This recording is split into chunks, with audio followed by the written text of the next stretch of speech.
Hello and welcome to this week 7 edition of Between the Horns. If you're joining us on social and digital channels live, good morning. Or if you're enjoying the podcast a bit later in the day, glad you found this. We do this every Thursday. I'm JB Long and joined by team reporter for the Rams, Serena Morales. How's your week been, Serena? Solid.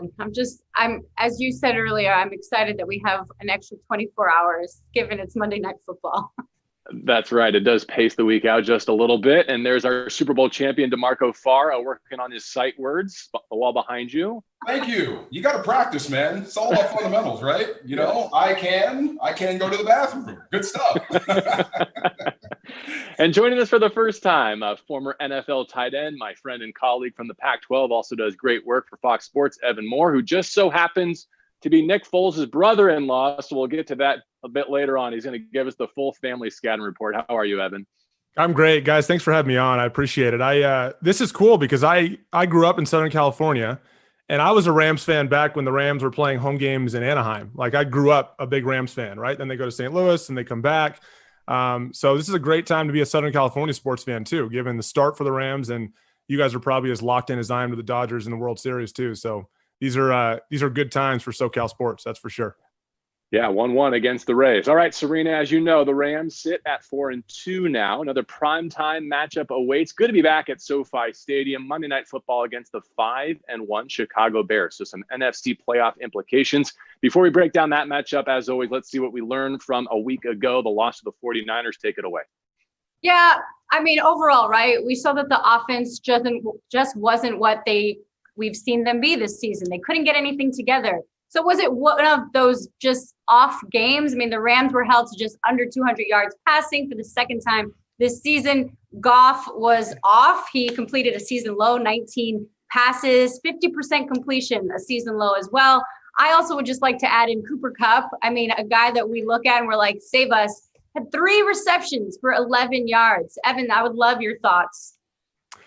Well, so watching that game, like going into that game, I felt like, I don't know how you guys feel about this, but it felt like to me, you can call the Niners desperate, but it also felt like a team that was getting healthy kind of at the right time. And because we have to think back to what we expected of the Niners to start the season, right? Before Richard Sherman got hurt, before Nick Bosa got hurt, and before some guys on offense got hurt. And I don't know that 2-3 was indicative of what this team really was. And so what I was interested to see is getting those guys back and getting them healthy and seeing how they perform. But on the defensive side of the ball, it was interesting to see Jared struggle at times, given the Niners' lack of pass rush. They were just effective playing coverage. And I think that makes this upcoming week interesting because the Bears have also proven they're really good at playing coverage, but they also will generate an effective pass rush with their front four. So that element of this matchup this week, I'm really interested to see. But so much of it, Serena, as you know, and all you guys know, playing quarterback is finding, like, there's 2 different ways for a quarterback to beat a defense in my mind. It's with their mind or with their legs, right? And beat pressure. How do they do it? So guys like Russell Wilson, they do it with both. But guys like Nick Foles and Jared Goff, they tend to do it more with their mind than with their legs. And there are some games where defensively, defensive coordinators will out-scheme guys, right? And they'll make it really difficult for them to find easy completions, and quarterbacks just never hit rhythms. And sometimes that stuff can kind of perpetuate itself over the course of the game and just kind of snowball. And before you know it, just not an effective outing, for whatever reason. So it's just kind of learning from those things and trying to find ways to beat those kind of coverage issues that you face over the course of a game. When you say, rhythm, Evan, like both you and DeMarco, former players, DeMarco, to me, right, you have 4 road games in a 5-game stretch. Is it like the vacation after the vacation? Like all of a sudden you're like, oh, I'm totally fine. No, wait, I need to sleep for another 5 days when I get home. Look, I believe Coach McVay when he says it doesn't matter where we play or when we play or who we play. And so I never give that road stuff any kind of credence. But maybe, look, you started slow on both sides of the football. San Francisco, like he said, played desperate. They were the better football team in the first half. They out-hit you on both sides of the ball. So it was rough. By the time you found your mojo, Kyle Shanahan's got a lead at home. That's tough. If you look at any coordinator, Andy Reid is probably the guy where you say, I need points here. That's the guy you'd probably pick. But for any head coach or coordinator that needs to just get 10 yards to salt the game away, I'm taking Shanahan 9 times out of 10. So, yeah, that's what happened. So maybe the road got to him, but when you turn on the film, the 49ers were the faster, stronger, tougher team on game day. Well, that being said, DeMarco, after that tough offensive performance in week 6, now the Rams welcome one of the best defenses in the league. And we've seen this team in each of the past 2 years. We've seen them with Vic Fangio. We've seen them with Pagano. We've seen them with and without Akeem Hicks. We've seen them with and without Danny Trevathan, in the cold in Chicago, in the Coliseum here in Los Angeles. It doesn't matter. Both times they've been a headache. How come? They're just so dang big up front, JB, to be honest. I mean, if you look at Akeem Hicks and just look at his measurables, 6'5", 352 pounds. That's what he's listed at. But then you look at his production chart. The guy's got 37 sacks in his career. So he's not just big, he's skillful as well. But they eat up a lot of space, him and Bilal Nichols in the middle. And then they have 2 good linebackers in the middle, in Roquan Smith and Danny Trevathan, that just clean everything up. And oh, by the way, they've got Khalil Mack. So when you start talking about the best defensive guys, at least the ones that put their hands down to make a living, you'll talk about AD, you'll talk about Watt, and you also got to bring up this guy, Khalil Mack. So he seems to have found a home on that left side, and he's just a wrecking machine. And like Evan said, they don't have to do a lot with Pagano's defense. They rush 4, they play coverage, and they get to you with 4. They're a dangerous defense. They're tough to move, and they play nasty. I love to watch them play. Yeah, guys, when I think of the Bears, I think back watching Nick with the Eagles go and play the Bears in the playoffs in 2018 towards the end of the season. And my biggest concern going into that game, like DeMarco's saying, is the Bears are effective at both getting the passer and stopping the run when bringing 4, right? They don't have to get very creative with linebackers or blitzes or bring guys out of the secondary to add into pressure. And when you do that, like, think about this. When you can put pressure on the quarterback with your front 4, much like the Rams can more often than not, when you effectively do that, and you still have 7 guys in coverage, sometimes even 8 guys in coverage, where do you throw the football, right? Because this is the NFL. We're talking about guys on the back end like Kyle Fuller, Eddie Jackson, even the rookie Jalen Johnson on the other side. It makes it much easier for them when they know they have help behind them and they're not sacrificing coverage to put pressure on the quarterback or stop the run. And so that's what makes this team so formidable, right? And Akeem Hicks is probably one of the more underrated tackles in the league. You don't hear people talk about him very often. And that position in particular, especially as we see with Aaron Donald every week, I think he's off to the best 6-game start of his career at this point. DeMarco, I don't know if you agree with this, but I've thought this as long as I've been watching football, that I think the interior defensive tackle position, if you get a guy that can both stop the run and put pressure on the passer from the interior of the defensive line, I think that's the most important position on the field outside of quarterback. Oh, I love you. I'm not, and a guy I realize given what your background, but it affects every other position on the field, right? I was told way back in college. Now, this was just a D-line coach pumping us up, but it's actually true. A good 3 technique or a good defensive tackle can dominate the game. No question. For everyone. So, yeah, as long as Akeem Hicks is doing his thing, as long as AD is doing his thing, it's tough for anybody to do anything out there against him. Yeah. Well, you guys share some love over the defense. I would like to get briefly to our offense. I really do think, who has the edge here, right? Because if you're going defense versus defense, then now we've got to look at the other side of the ball. The Bears had just 261 total yards versus Carolina. I could see, the Rams, to me, have to get on the scoreboard early. In both losses, the Rams were unable to get on the board in the first quarter. Evan, do you kind of see that in the same vein? Like, hey, let's get these guys going early against a good defense? Yeah, well, I think both offenses are obviously facing really good defenses, and it's a challenge, right? So if I could start with the Bears real quick, I think the challenge for them is this winning formula they've had so far at 5-1. It's fair to ask if it's sustainable, right? Because you're looking at them and you're saying, well, it's not a very efficient offense, right? It's towards the bottom of the league in a lot of categories. The defense has played well. They've beaten 4 teams that are under 500. The only over 500 team they beat is Tampa, and that was not a pretty game. So can the Bears sustain this and be able to get a win against the Rams? It's a fair question to ask. And what I think it comes down to, given their inefficiencies offensively, they're not a threat to run the football. They're really not. I mean, David Montgomery's a good player, but what they do offensively up front, they're not giving him much room. And so they constantly get themselves in 2nd and 10, 3rd and 10 situations. And so, they love to run the ball on first down. And as a viewer, drives me nuts sometimes, right? So my hope going into this game is that Matt Nagy and Bill Lazor, their offensive coordinator, kind of reassess and say, look, right, so far this year, we've called our offense like we're a well-balanced offense, right? We'll try to run it on first down. Then we'll go play action second down. It's like, guys, the opponent does not respect your run game, right? So what I would like to see them do is get Nick in the gun more often, let him kind of read and react to what's going on, spread the field out a little bit. That's when I think, like towards the end of the Atlanta game, now Atlanta's got loads of issues too defensively, but that's when I think they're at their best, right? And that's what I think gives Nick the best chance to be successful. So can they do that against the Rams? I mean, the Rams are going to have a good front four, obviously have a good front four. And the thing that Nick understands the best about wearing down front fours, DeMarco can probably attest to this too. Like, defensive guys have to chase the football. That's what they're coached to do. So Nick likes spreading the field out against a good pass rush and getting the ball out quickly to the perimeter, because those guys got to chase, right? And he likes to get moving and wear those guys down. So I really hope they don't say, hey, let's huddle after every play. You're just giving guys like Aaron Donald all day to get their breath and come after you. So on paper, I think this thing probably favors the Rams as far as their ability to produce offensively. But if the Bears can tweak some things this week offensively, schematically, and philosophically, and remember that, we're just not a threat to effectively run the football on a regular basis, I think they got a chance to surprise some people this week. Let's dip into our Rams fan mailbag. And this week, a lot of the conversation is what's going on with Cam Akers. He's healthy, but played just one snap and did not have a touch against the 49ers. DeMarco, what do you think? Is his time coming? Because I don't know. There's a lot of responsibility against this pass rush of the Chicago Bears that I think Malcolm Brown is well suited for. Oh, no doubt. I mean, Malcolm, this is a Malcolm type game. It's going to be down and dirty. You're going to have to take on some of these linebackers when they do bring pressure. But yeah, I mean, Cam Akers, his time is coming. I think maybe last week or on Sunday night, he would have gotten some burn if the Rams offense could have stayed on the field a little bit longer in that second half.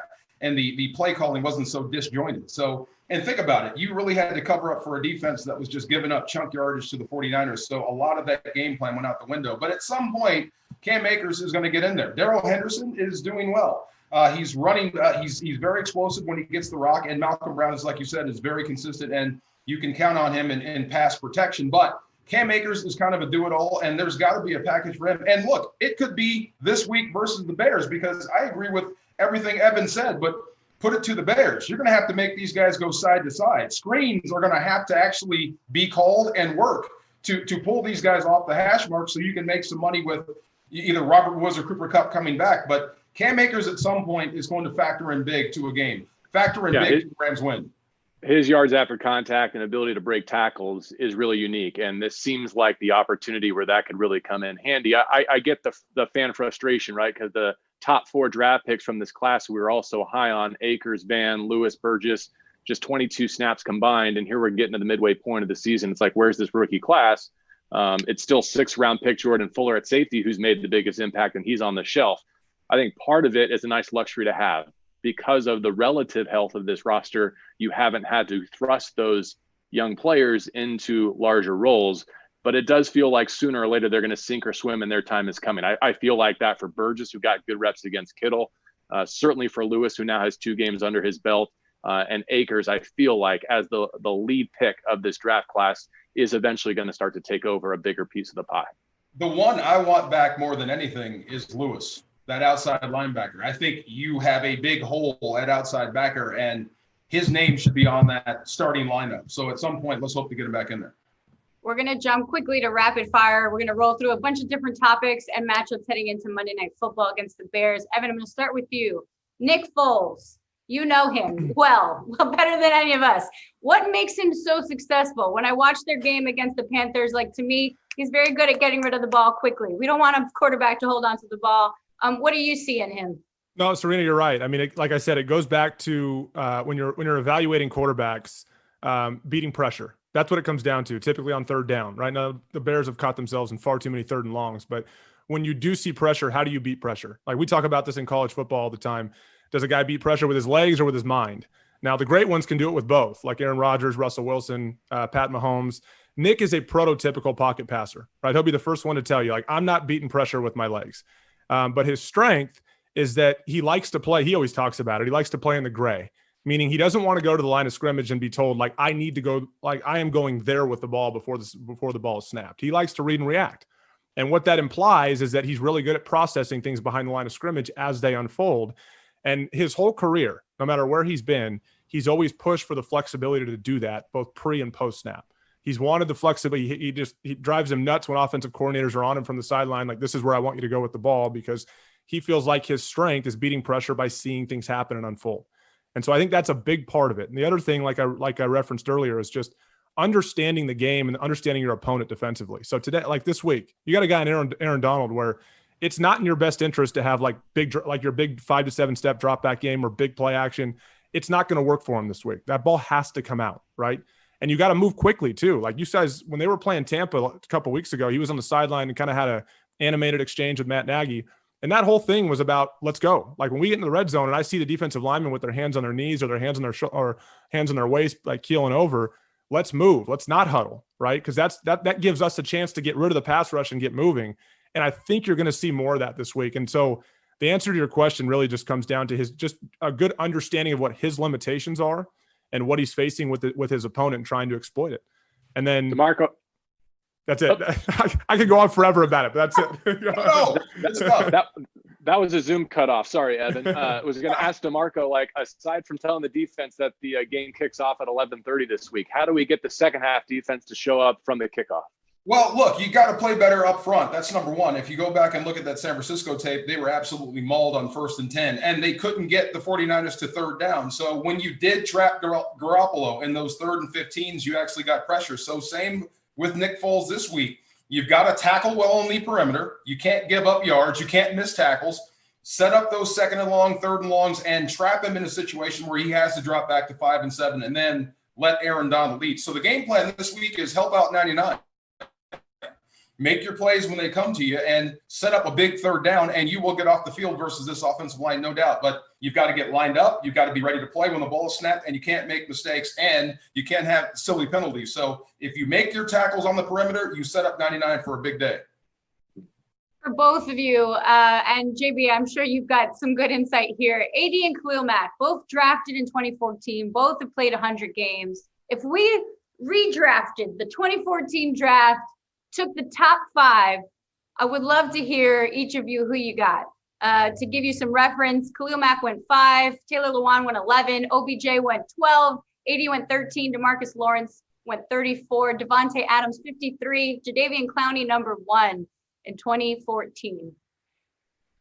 Can we just take 81?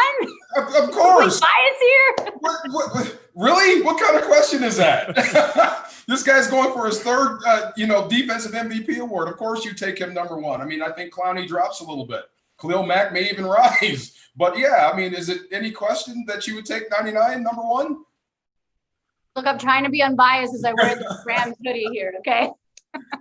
I'll be objective, DeMarco, and agree with you. I don't think there's any question. He's number 1, and I would take Khalil number 2. I wouldn't take any skill players in the top 5 of this draft. Like I'd take Taylor Lewan, I'd take Zach Martin, and then Jadeveon Clowney number 5. I wouldn't take any skill players. JB? Aaron Donald, look, like I said before, I say this all the time. Like what he does, interior pass rush and stop the run. I mean, that's a franchise. He's a top 3 player in the league. There's no question in my mind. Just like give him the Incredible. award. Yeah.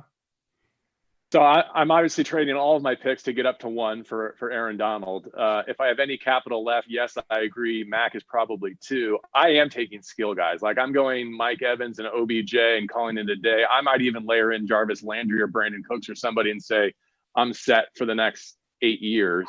I know conventional wisdom says don't take guards this high. Don't take them over franchise tackles like Jake Matthews and Taylor Lewan. But I like the name Zach Martin that one of you dropped in there because he's maybe the best one in the game. And if I have a chance to get a perennial Pro Bowler to anchor down that line, that's a tough one to let fall out of the top 5. But for not having like a true high-end elite tight end, like Carr's had a nice career, Bortles had some good moments, Teddy Bridgewater, but for not being a quarterback-heavy class, man, this draft was rock solid. Not fair. Zach Martin is a horror film to watch on tape. Yeah. Absolutely. JB, it's kind of funny because we're hitting our last topic of the day, which is our Rams fantasy picks. And this whole game, I was like, man, I didn't get this win, but I think I still won this week. Did you win? Goff. Yeah. You had Samuel Sloman. I picked Jared Goff. Yeah, just walk off. It's okay. MJD picked Cooper Kupp again, which I was like, there's no way that you go wrong with a Cooper Kupp. He had 3 receptions for 11 yards. And we had Andrew Siciliano, who had Van Jefferson, who had 1 reception for 8 yards. So we're kind of clearing the slate here. We're going into Monday Night Football. What is your fantasy pick, DeMarco Farr? Let's go. Did I pick Johnny Hecker? No, right? That's no points. No, I mean, he's going to factor in big in this game, definitely. A field position battle with the Bears. So Johnny Hecker's name is going to be all on this win or loss. But I'll go with Cooper Kupp on the bounce back. Okay. Yeah, I doubt if Cooper Kupp has slept much since Sunday night. So he can't wait to get back out. So can Jared Goff. So he's going to be more accurate. Cooper Kupp's going to be Cooper Kupp. I'll go with Cooper Kupp as my fantasy pick. Evan? I almost went Robert Woods because I think, I wondered if we'd see him line up against Jalen Johnson, who actually has been pretty good this year, the rookie on the outside. But I'm going to lean mostly because of what the Bears do defensively and how good they've been against the pass, when we talked about earlier about why that is. I'm going to lead Darrell Henderson, A, because I have him, and B, because there have been times this year where defensively I felt like the Bears are not quite great yet because they've struggled at times to stop the run. There's been times where teams have been able to get some rhythm in the run game. So that's been a little bit concerning at times for the Bears defense. I think that's stopped them from being like in the top 3 in total defense in the league. So I'm going to lead Darrell Henderson. I think he might be able to get a couple once they get inside the red zone. I think it's definitely possible. Especially if you can get him isolated on a linebacker in coverage. As good as these linebackers have been in certain respects, I think covering from the linebacker level might be the only deficiency right now in this Bears defense. I like the Kupp pick too. The emotional bounce back, yes. Buster Screen struggling in coverage at age 31 in the slot. I think that's a good matchup for whoever gets him. But I think I am actually obligated by Between the Horns rules to double down on kickers and go with Kai Forbath this week. So, all right. I dig that. I'll play it down the line. JB, to hear you say that Buster Screen is a 31-year-old and struggling because of his age, that makes me feel old because he was a rookie when I was in Cleveland. I realized, wow, he is getting old. So therefore I am getting old. Yes. Thank you. Well, we're all struggling in our old age in different ways, but the NFL world is very relative in that regard. You know what, Evan, even in your old age, however old you are, I will give you wise wisdom because I'm actually going to pick. I had Darrell Henderson going into this game. I know you guys thought that maybe Malcolm Brown would have a good game against the Bears, but Darrell Henderson leads the Rams in carries, rushing yards, rushing touchdowns. He ranks 19th in carries, 18th in rushing yards this season. Henderson has 80 plus rushing yards of his last 5 games, 3 in his last 5 games.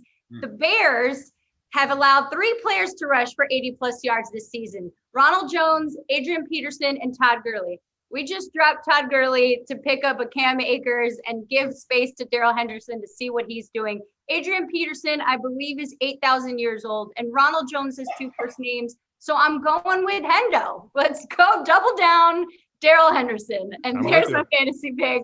That's it. Evan, I appreciate you coming on. DeMarco Farr, JB Long. That's a wrap for our Week 7 edition of Between the Horns. Rams take on the Bears, SoFi Stadium, Monday Night Football, 5:15 Pacific start. You can catch it on ESPN locally and ESPN on Los Angeles on ABC. So thanks for tuning in. We'll see you next week for more Between the Horns. If he's 8,000, how old am I?